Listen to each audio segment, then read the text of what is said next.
Good day. My name is John Bernard PUC Shamsilia from BSMT1 Bravo. Now, I am going to answer the questions provided for the final examination. Number 1. Should same-sex marriage or union be legalized in the Philippines?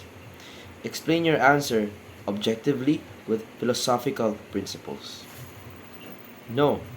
The ultimate moral law is the source of the permanent legality that establishes marriage as the union of a man and a woman. Now, I will give you some well reasoned arguments against the Philippines' legalization of same sex marriage. The absolute moral law declares that behavior related to same sex marriage are immoral because they go against either natural law or divine will.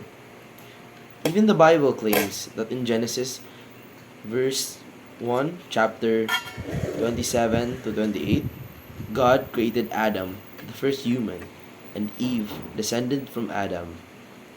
He addressed them as man and female, admonishing them to procreate, multiply, replenish, and conquer the earth. God cannot change what He has said because it is true. A man and a woman may only receive the blessings of marriage as a married couple. Thus, it follows that a man and a woman are the only pairs of whom marriage is recognized wholly. All other circumstances are seen as illegal and subjective.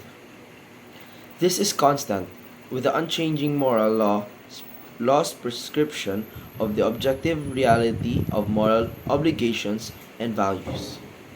In conclusion, the Philippines shouldn't allow same sex partnerships. Number 2, gender ideologies debate whether gender is assigned at birth or established at conception and recognized at birth.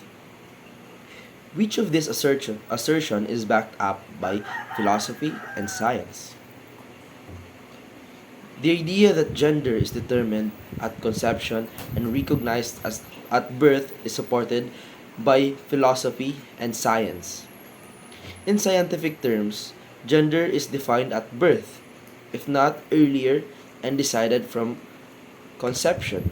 According to Dr. Grossman, in biology, these are two known genders, female and male.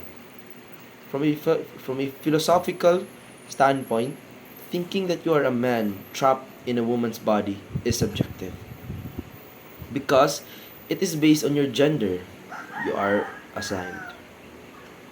In actuality, though objective reasoning is what philosophers use to argue and settle disputes about reality, reason supersedes faith, belief, and practice. Since a person is born knowing that they are male or female, no more and no less. In conclusion, gender is established at conception and recognized at birth. Allotted.